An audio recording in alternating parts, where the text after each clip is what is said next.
ప్రార్థన. ప్రార్థన ఒక విశ్వాసికి చాలా చాలా ప్రాముఖ్యమైన అంశం అన్నమాట. నేను కొత్తగా దేవుని తెలుసుకున్న రోజుల్లో ఎలా ప్రార్థించాలి ఏంటి అనే విషయం తెలిసేది కాదు. అప్పట్లో ప్రతిసారి ఇలాగే అడిగేదాన్ని. దేవుడా నాకిది తినాలని ఉంది, అది చేయాలని ఉంది, లేకపోతే దేవుడా కాలేజ్‌కి వెళ్ళే బస్ టైంకి వచ్చేలా చెయ్యి, లేకపోతే ఇలాంటి చిన్న చిన్న విషయాలు ఇలా ప్రార్థన చేసేదాన్ననమాట. అప్పుడు ఎలా చేయాలి ఏంటి అనే విషయం నాకేది కరెక్ట్‌గా తెలియకపోయేది. తర్వాత నా ఫ్రెండ్ చెప్పిందనమాట, ప్రార్థన అనేది ఇలా ఉండాలి అని చెప్పేసి. మొట్టమొదటగా దేవుణ్ణి ఆరాధించాలి అని.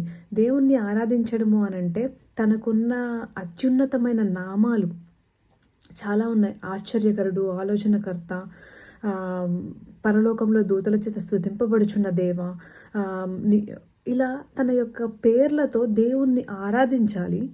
అది మొదటి స్టెప్. తర్వాత దేవుడు మన జీవితంలో చేసిన మేళ్ళని గురించి దేవుణ్ణి స్తుతించాలి.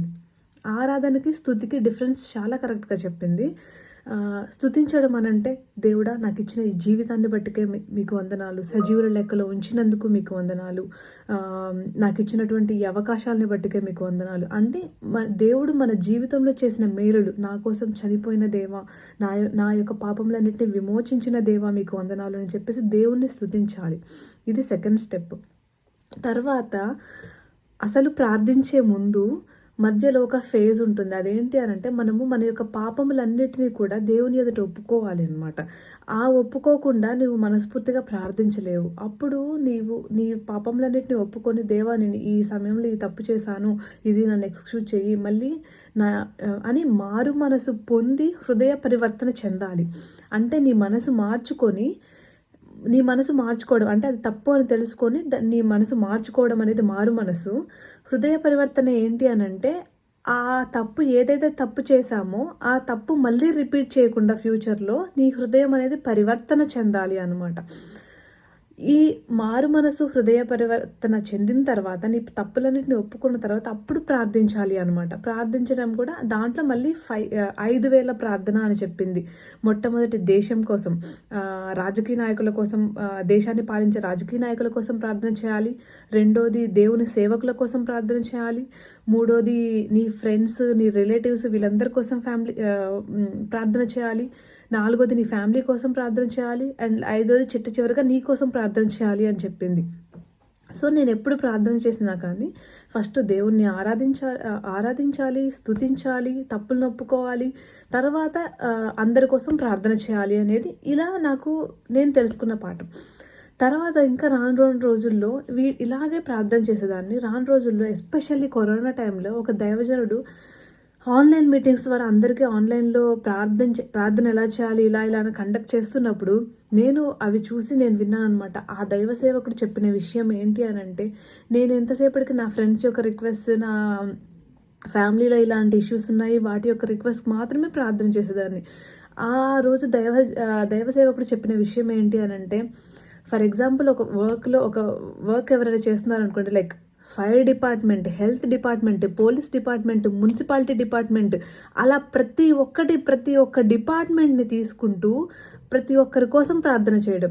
అండ్ అంతేకాకుండా ఎవరైతే జబ్బులు బాధపడుతున్నారో, క్యాన్సరా, కిడ్నీ ప్రాబ్లమ్సా, లివర్ ప్రాబ్లమ్సా, ఇలా ప్రతి ఒక్క జబ్బుల్ని మెన్షన్ చేసుకుంటూ వాళ్ళందరి క్యూర్ కోసం ప్రార్థన చేయడం. అండ్ జైల్లో ఉన్న వారి కోసం ప్రార్థన చేయడం, వృద్ధాశ్రమంలో, అనాథాశ్రమాల్లో ఉన్న వారి కోసం ప్రార్థన చేయడం, ఇంకా evangelist, pastors, prayer warriors, musicians, volunteers, sponsors ఎవరైతే వీళ్ళందరూ దేవుని సేవలో ఉంటారు వాళ్ళందరి కోసం ప్రార్థన చేయడం. ఇంకా ఎవరైతే సూసైడ్ చేసుకోవాలని ఆలోచిస్తున్నారో వాళ్ళందరినీ రక్షించడానికి ప్రార్థన చేయడం. ఎవరందరూ దేవుని గురించి ఇంకా తెలుసుకోలేదో వారందరి కోసం ప్రార్థన చేయడం. ఇంకా చాలామంది ఉన్నారు, అబద్ధ ప్రవక్తలు ఉన్నారు, ఇంకా దొంగతనం చేసేవాళ్ళు ఉన్నారు, వ్యభిచారాలు చేసేవాళ్ళు ఉన్నారు, నరహంతకులు, మాంత్రికులు, ఇంకా మెంటల్ ఇల్నెస్తో బాధపడేవారు, డిప్రెషన్ ఇలాంటి వారితో, మాల్ న్యూట్రిషన్తో బాధపడేవాళ్ళు, ఇంకా ఎవరైతే ఇల్లు కొనుక్కోవాలనుకుంటున్నారో వారి కోసం, మ్యారేజ్ కోసము, ప్రెగ్నెన్సీ ఇష్యూస్ కోసం, ఎగ్జామ్స్ రాస్తున్నారో వారి కోసము, చైల్డ్ లేబర్ చేసే వారి కోసము, ఇంకా వికలాంగులు, లిటరేటీ చదువుకోలేని వారి కోసము, ఇంకా ముసలివారు, నపుంసకులు, jobless people, PR, permanent residency visas కోసం, గ్రీన్ కార్డ్ కోసం, సిటిజన్‌షిప్ కోసం వీళ్ళందరి కోసము, ఇంకా ఎవరైతే ఫినాన్షియల్ ప్రాబ్లమ్స్ ఫేస్ చేస్తున్నారో ఇలా వీళ్ళందరి కోసం ఇంకా నేను చాలా తక్కువ చెప్పాను. ఇంకా ఎంతోమంది స్పెసిఫికల్లీ ఇలా ఒక్కొక్కరి కోసం కూడా ప్రార్థన చేయాలి అని చెప్పేసి ఆ దైవజనుడు చెప్పిన విషయం నన్ను ఎంతగానో కదిలించింది. అప్పుడు ఇలాగే ప్రతి ఒక్కటి రాసుకొని వీరి కోసం ప్రార్థన చేయాలి, వారి కోసం ప్రార్థన చేయాలి అనే ప్రతి ఒక్కటి రాసుకొని నేను ప్రార్థన చేస్తున్నప్పుడు గంట కాదు, 2 గంటలు కాదు, ఒక్కోసారి 3 గంటలు అయ్యేది ప్రార్థించడము. అసలు ఇలాగా ప్రార్థన చేయాలి, ఇంతమంది కోసం ప్రార్థన చేయాలి, ఇంత భారం కలిగి ఉండాలా ఒక విశ్వాసి అని చెప్పేసి ఆ దైవజనుడు చెప్పిన ఆ ప్రార్థన అనేది నాకు చాలా ఇన్స్పిరేషన్ అనిపించింది. అప్పటి నుంచి కూడా నేను మోస్ట్ ప్రాబబ్లీ ప్రతిసారి కూడా ప్రతి ఒక్కరి కోసం ప్రార్థన చేయడానికి ప్రయత్నిస్తాను. సో ప్రియ దైవజనమా, ప్రార్థన అనేది చాలా ఇంపార్టెంట్ విషయము.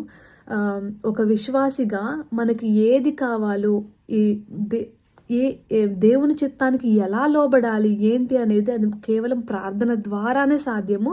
అద్భుతాలు జరగాలన్నా ప్రార్థన చేయాల్సిందే. ఒక దైవజనుడు ఒక గొప్ప విషయం చెప్పాడనమాట. ఒక విశ్వాసికి ఉండాల్సిన 3 ప్రధాన లక్షణాలు: గదిలో ప్రార్థన, మదిలో దేవుని వాక్యం, వీధిలో సాక్ష్యం అంట. అది. సో ఒక విశ్వాసిగా మీకు ఈ 3 లక్షణాలు ఉన్నాయో లేదో ఒక్కసారి ఆలోచించుకోండి. అండ్ నేను కూడా ఆలోచించుకోవాలి, అండ్ ప్రతి ఒక్కరూ ఆలోచించుకోవాల్సిన విషయం.